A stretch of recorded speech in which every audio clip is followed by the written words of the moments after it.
नमस्कार, India TV देख रहे हैं आप। आपके साथ मैं हूं प्राची पाराशर। अब से थोड़ी देर पहले असदुद्दीन ओवैसी ने ज्ञानव्यापी पर नई कंट्रोवर्सी खड़ी करने की कोशिश की। ओवैसी ने बनारस की डीएम पर आरोप लगाया कि वो हिंदू पक्ष से मिले हुए हैं। ओवैसी सुप्रीम कोर्ट के इंटरिम ऑर्डर पर भी क्वेश्चन मार्क लगा रहे हैं और वजूखाना को खोलने की डिमांड कर रहे हैं। अब ओवैसी चाहे जो कहें, लेकिन सुप्रीम कोर्ट ने ऑर्डर दे दिया है और कोर्ट का ऑर्डर बनारस पहुंच गया है। ज्ञानवापी मस्जिद है या मंदिर, इसका कैरेक्टर तो स्टैब्लिश होकर रहेगा। शिवलिंग या फव्वारा, सच तो सामने आकर रहेगा। मुसलमान मस्जिद की दुहाई दे रहे हैं, हिंदू मस्जिद के वजूद को नकार रहे हैं। शिवलिंग है या फव्वारा, इस पर डिबेट चल रही है। मामला देश की सबसे बड़ी अदालत में पहुंच गया। सबकी निगाह सुप्रीम कोर्ट पर टिकी थी। सवाल था कि होगा क्या। सुप्रीम कोर्ट ज्ञानवापी पर क्या ऑर्डर देगा? सुनवाई जिला कोर्ट में चलेगी या रुक जाएगी? ऑर्डर आएगा तो किसके पक्ष में आएगा? बहस सुनने से पहले ही सुप्रीम कोर्ट ने एक बात तो क्लियर कर दी कि जो भी ऑर्डर देंगे बैलेंस ऑर्डर देंगे, और हुआ भी वही। सुप्रीम कोर्ट ने यह ऑर्डर दिया कि जिला जज के पास केस ट्रांसफर कर दिया, क्योंकि जिला जज अनुभवी न्यायिक अधिकारी होते हैं। उनका सुनना सभी पक्षकारों के हित में होगा। प्राथमिकता के आधार पर जिला जज फैसला करें और यह भी फैसला करें कि यह मामला आगे चलने के योग्य है कि नहीं। तब तक 17 मई वाला अंतरिम आदेश 8 हफ्ते तक लागू रहेगा। मतलब यह कि वजूखाना तब तक सील रहेगा, नमाज होती रहेगी और डीएम इसकी पूरी उचित व्यवस्था करेंगे। प्लेसेस ऑफ वर्शिप एक्ट इस बात पर कोई प्रतिबंध नहीं लगाता। इस बात का पता करने के लिए कि इबादतगाह किस धर्म की है, उन्होंने 7/11 की एप्लीकेशन डाली थी, मतलब इसको इमीडिएटली रिजेक्ट किया जाए। तो कोर्ट ने कहा है कि डिस्ट्रिक्ट जज वाराणसी उसको कंसिडर करेगा और जो बाकी चीजें हैं वो भी कंसिडर की जाएंगी। और ये ही 7/11 का मतलब है मेंटेनेबिलिटी ऑफ द सूट का। उनका आधार क्या था? क्या प्लेस ऑफ उनका ये आधार था कि ये suit places of worship act से बार्ड है। तो माननीय सुप्रीम कोर्ट ने कहा कि वो बार्ड है कि नहीं बार्ड है, ये डिस्ट्रिक्ट जज वाराणसी देखेंगे। उस पर अभी हम कोई कमेंट नहीं करना चाहते हैं। और ये जो एसएलपी है पेंडिंग है, ये जुलाई में सेकेंड वीक में लगेगी। तो अब सवाल है कि आगे होगा क्या। अब जिला जज सबसे पहले ये तय करेंगे कि ये मुकदमा चलने लायक है या नहीं। दूसरा, ज्ञानवापी का कैरेक्टर क्या है, ये मस्जिद है या मंदिर है। अगर बात इस पे आती है तो हो सकता है कि एक बार फिर से सर्वे हो, जैसा कि हिंदू पक्ष मांग कर रहा है। उसके बाद बारी आती है मूल केस की, जिसमें ये मांग की गई थी कि श्रृंगार गौरी मंदिर में हर दिन पूजा अर्चना का अधिकार मिले। इस बात को लेकर अदालत फैसला करेगी। वैसे सुप्रीम कोर्ट के इस ऑर्डर से यह तो तय हो गया है कि अब आने वाले 8 हफ्तों तक पूरा सेंटर बनारस में ज्ञानवापी पर ही रहेगा। और अगर जिला जज ने इस केस को आगे चलाने की अनुमति दी तो सर्वे से निकले सभी सबूत और सवाल बाहर भी आएंगे, जिसमें सबसे बड़ा सवाल वजूखाने से मिले स्ट्रक्चर का होगा, जिसे हिंदू पक्ष शिवलिंग कह रहा है, मुस्लिम पक्ष फव्वारा। छुपाने की कोशिश हर तरह से की गई। वहाँ पर कुछ ताजी पेंटिंग दिखी, जैसे लग रहा था कि कुछ पेंट से किया गया, ताज़ा ताज़ा दिख रहा था। और हर जगह जो मूर्ति थी उसको तोड़ फोड़ कर रगड़ा गया था, रब की गई थी। और हर जगह कोशिश की गई।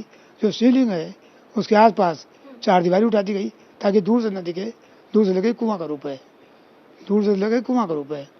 तो 4 दीवारी उठा दी गई। उसी 4 दीवारी को हटाने के लिए दरखास्त लगी हुई है। फिर जो कि माननीय सर्वोच्च न्यायालय में हमने कहा है कि अभी आगे नहीं बढ़ेंगे तो पर अभी बस नहीं होगी, पर आज नहीं तो कल साबित तो होगा ही होगा। और कोई वहाँ पर के फव्वारे चलने को रोक पूछ रही है, उसके अंदर सीख भी डाल के देखी गई थी, कोई भी 6 इंच मामूली सीख गई थी, कोई फव्वारा नहीं।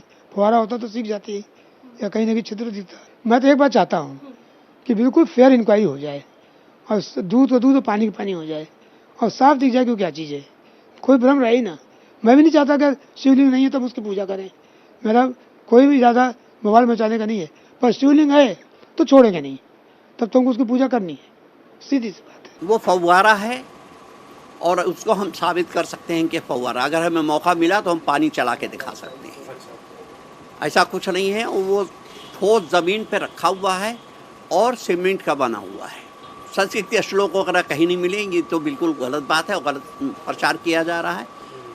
क्योंकि मस्जिद जब तामीर हुई थी, जो भी मटेरियल उसमें इस्तेमाल हुआ वो यहीं का था, आर्किटेक्ट भी यहीं के थे। तो उस ज़माने में जो अवेलेबल मटेरियल था वो इस्तेमाल किया गया। और आज भी कहीं पुराने मकानात देखिए, वहाँ कहीं ना कहीं कमल के फूल भी मिल जाएंगे, स्वस्तिक के निशान भी मिल जाएंगे, ईंटों पे राम भी लिखा होगा, कुछ और भी लिखा होगा। ये कोई साबित प्रामाणिकता का वो नहीं है।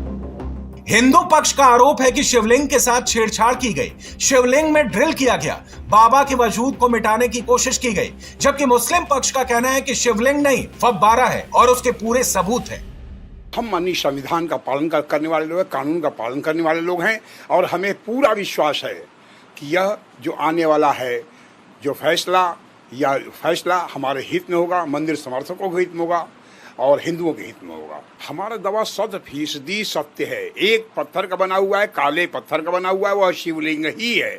और शिवलिंग को विद्रूप करने के लिए, उसकी पहचान छिपाने के लिए वह जो है दो ईंटों को अलग से जोड़िया की गई, जो हमारे हिंदू धर्म के विरुद्ध है।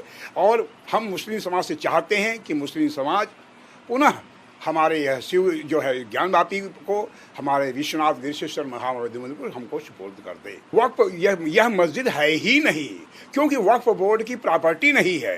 वक्फ बोर्ड ये होता है, मस्जिद वहाँ होती है जहाँ वक्फ बोर्ड की प्रॉपर्टी हुई है, और इस पर धर्मस्थल विधेयक भी लागू नहीं होता है। जब धर्मस्थल विधेयक लागू नहीं होता है, यह तो देवाधिदेव अनंत काल से यहाँ यह आदि विश्वेश्वर का मंदिर है, और यह तो 8 अगस्त 1669 में औरंगजेब के द्वारा तोड़ा गया है। हमारे हिंदू हितों की उपेक्षा करके, हमारे विश्वनाथ मंदिर को तोड़ करके वह मस्जिद का निर्माण किए हैं। मस्जिद इसलिए कि वह मस्जिद है ही नहीं, और जबरन बारात कब्जा किए हुए हैं। मस्जिद है उनकी जो है, और आने वाले दिनों में हर साक्ष्य हमारे साथ है। जैसे शिवलिंग कहा जाता है, तो शिवलिंग के अंदर कोई सुराख वगैरह तो होता नहीं, छेद नहीं होता है, और जब वो जगह तो उसके अंदर काफ़ी अंदर तक सुराख है, उसमें कुछ चीज़ डाली गई तो बहुत अंदर तक चली गई बराबर, तो ये सब भी है। और आप पुरानी जितनी मस्जिदें हैं उनमें आप जाइएगा, इस तरीके की जो पुरानी बादशाहों के ज़माने की, उसमें इसी तरह का हौज़ भी मिलेगा, और उसमें बेशतर मस्जिदों में आपको हौज़ में ये फव्वारा मिलेगा। पहली बात तो ये है कि जब 91 का वर्शिप एक्ट मौजूद है, तो किसी को यह कहने का कहाँ से हक है कि वो ऐसे कर दिया जाए, वैसे कर दिया जाए। कोई दावा इस तरीके का करना ही जुर्म है, उसकी बाकायदा सज़ा मुतय्यन है।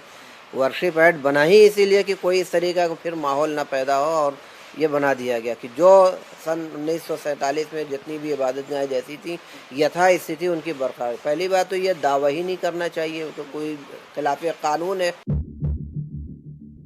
ऐसे ही दर्जनों सवाल हैं जो सर्वे के बाद सामने आए हैं। अगर बनारस की जिला अदालत केस को आगे बढ़ाती है तो उन सभी निशानियों पर भी नजर होगी जो सर्वे की रिपोर्ट के बाद सामने आई है, और वो सवाल भी जिसे हिंदू पक्ष उठा रहा है। मसलन तहखाने और दीवारों पर हिंदू धर्म के निशान, मस्जिद की गुंबद के नीचे शंक्वाकार गुंबद, नमाज वाली जगह पर मंदिर के मैप जैसा मंडप, मस्जिद के गेट पर डमरू, त्रिशूल निशान, स्टोर रूम के अंदर दीवार पर स्वास्तिक, मस्जिद के मुख की तरफ नंदी क्यों, वजूखाना में मिली आकृति शिवलिंग या फव्वारा, आकृति शिवलिंग का आकार कहां तक।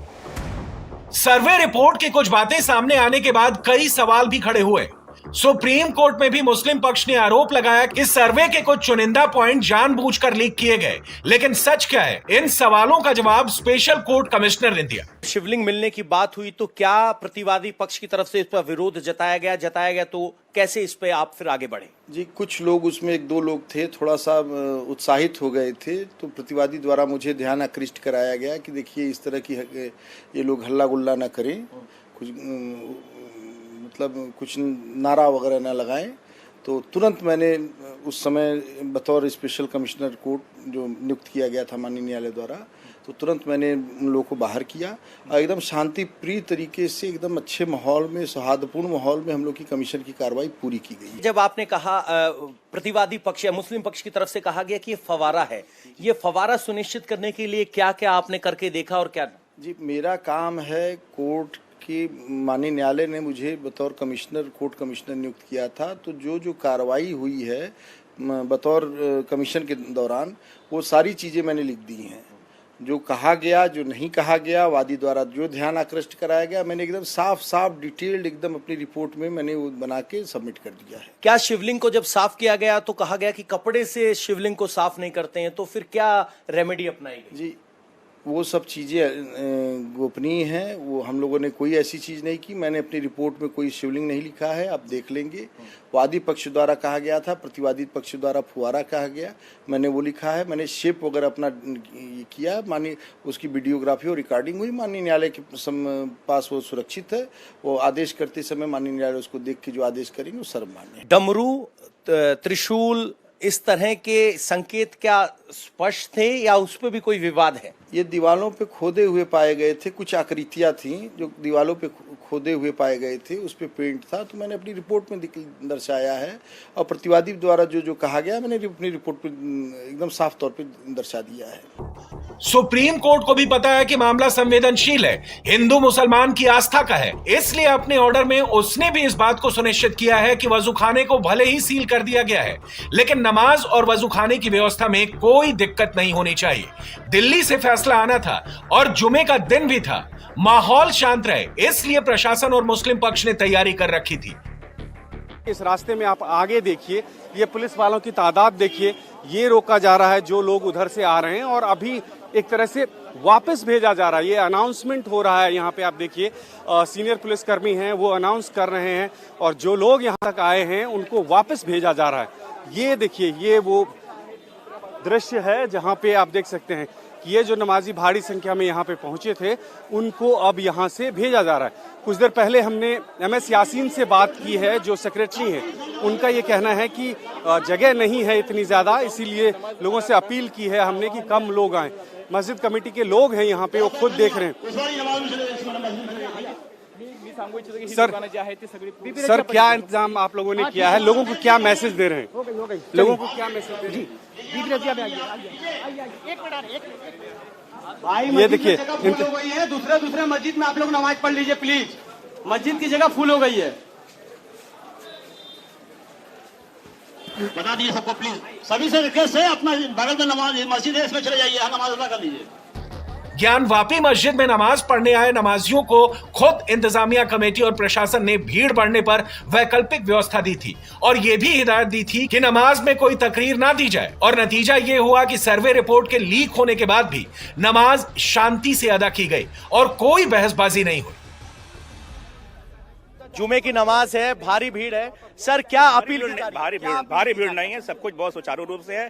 मस्जिद की कैपेसिटी के हिसाब से लोग आ रहे हैं और उसी हिसाब से वो लोग जाएंगे। एक लिमिटेड स्पेस चाहिए, उससे ज्यादा न लोग जा सकते हैं ना नमाज पढ़ सकते हैं। वजू के लिए क्या व्यवस्था? अल्टरनेटिव मौजूद है। जिला डिस्ट्रिक्ट एडमिनिस्ट्रेशन के साथ रात में मीटिंग करके हम लोगों ने उसका अल्टरनेटिव बना लिया है और आसपास की मस्जिदों से भी लोग वजू करके आ रहे हैं, तो उसमें कोई दिक्कत नहीं है। तो क्या अपील की जा रही है? आप जब वो आ रहे हैं तो बहुत से लोगों को बैरिकेड पे रोका। अभी मस्जिद बहुत खाली है, हम उनकी कैपेसिटी के हिसाब से ले लेंगे, उसके बाद उनसे आग्रह करेंगे कि आसपास की मस्जिदों में नमाज अदा कर लें। नमाज तो कहीं भी हो जाएगी। हमारी कोशिश ये है कि हम जो हमारे जो श्रद्धालु जन हैं, हमारे प्रदेश दूसरे प्रदेशों से जो लोग आ रहे हैं, उनको किसी भी तरीके की असुविधा ना हो। सुप्रीम कोर्ट ने ये तो तय कर दिया है कि ज्ञानवापी केस की सुनवाई जो है वो बनारस के जिला अदालत में होगी, लेकिन किसी निष्कर्ष पे पहुंचना बहुत ही मुश्किल है।